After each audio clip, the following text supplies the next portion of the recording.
Right now, somewhere in your house, your phone is within arm's reach. You probably checked it in the last 10 minutes. Not because anything happened, just because you felt that small itch behind your eyes called boredom. But the real answer to where that itch comes from is far stranger than a notification problem. It is older than agriculture. Older than language, maybe. It lived in your ancestors long before screens existed to soothe it. And the way they answered it built the very brain you're using to read this sentence right now. Boredom feels modern. It feels like a side effect of too much comfort and too little to do. Surely a person hunting for food every day, watching for predators every night, had no time to feel bored. Right? Wrong. Anthropologists who study modern hunter-gatherer societies, the closest living window we have into ancient daily life, have found something almost embarrassing. Foraging groups like the Hadza of Tanzania or the Juhawanzi of the Kalahari spend far fewer hours working than the average office employee. Some estimates put it at 4 to 6 hours a day. The rest of the time was open, unstructured, quiet. That quiet is where the story gets interesting. Psychologist John Eastwood at York University defines boredom as the uncomfortable feeling of wanting to be engaged in something satisfying, but being unable to find it. It's not about having nothing to do, it's about having nothing that captures your attention.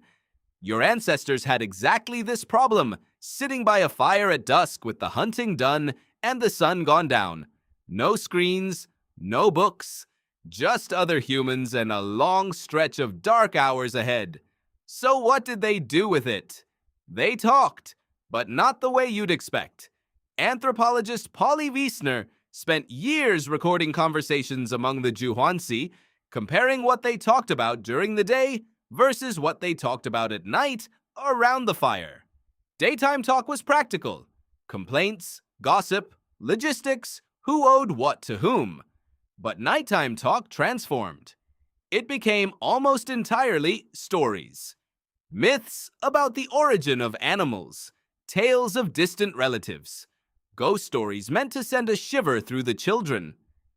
Weissner's research, published in the Proceedings of the National Academy of Sciences, found that firelight conversation triggered a different cognitive mode entirely.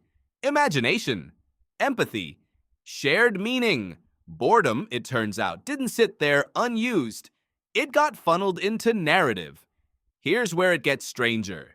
The dancing flicker of firelight does something specific to the human brain. Low light reduces visual processing demands, which frees up mental bandwidth for something else.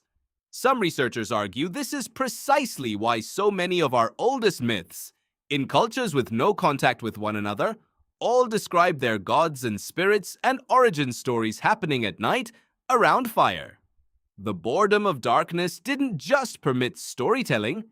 It may have built the cognitive habit of storytelling itself. Think about that for a second. The thing keeping you glued to a screen tonight, a story with characters and stakes and a resolution, might be running on hardware your ancestors built specifically to survive the empty hours between sunset and sleep. But stories were not the only output. Boredom also carved tools, quite literally. Psychologist Daniel Berline, one of the earliest researchers to seriously study curiosity and boredom in the 1960s, proposed that boredom is the brain's signal of insufficient stimulation, an itch demanding novelty. In a hunter-gatherer context, that itch didn't have anywhere else to go. There was no feed to scroll, so it went into the hands. Archaeologists have found that some of the most intricate, decorative stone tools and bone carvings from the Upper Paleolithic show signs of effort that go far beyond functional necessity. Beads, etched patterns on antler, symmetrical designs scratched into ochre, 50,000 years before anyone needed them to survive. Some researchers now argue these weren't made out of necessity at all. They were made because idle hands, paired with an idle mind, needed somewhere to go. Does that sound familiar? Doodling in the margin of a notebook during a boring meeting is the same impulse, wearing different clothes. Now here's the part that should genuinely unsettle you. Modern boredom and ancient boredom are not actually the same emotion. even though they feel identical from the inside. Ancient boredom had nowhere shallow to escape to. There was no 15-second video to fill the gap for half a second before the itch returned. So the boredom had to go somewhere deep, into story, into craft, into long looping conversations that built entire mythologies over generations. The boredom was a pressure valve, and the only outlets available required real cognitive investment. Your boredom has 1,000 shallow outlets, and almost none of them require depth. Psychologist Sandy Mann, who has spent over a decade studying boredom in the UK, found something that should make you pause before reaching for your phone next time. In her experiments, participants who were forced to sit with boredom, no phone, no stimulus, nothing, before doing a creative task performed measurably better on that task than participants who weren't bored first. Boredom didn't damage their creativity. It loaded it. Your ancestors were, in a very real sense, permanently loaded. This is the twist that almost nobody expects. We assume boredom is a flaw in the modern human experience, a glitch to be patched with content.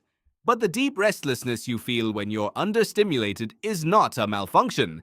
It is an ancient, finely tuned signal that evolved specifically to push the human mind toward invention, story, connection, and meaning. It was never supposed to be soothed instantly. It was supposed to be sat with, until something new came out the other side.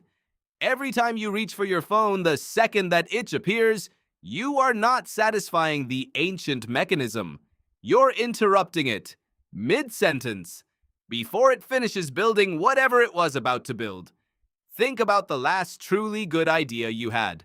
The last time you solved a problem that had been nagging at you for days. Where were you? In the shower, probably. On a long walk with no music. Lying in bed in the dark. Unable to sleep. Not coincidentally, these are exactly the conditions your ancestors lived in every single night for hundreds of thousands of years. Low stimulation, no escape hatch, just you and the itch, and eventually, something new. This is the modern mirror, and it's a strange one to look into.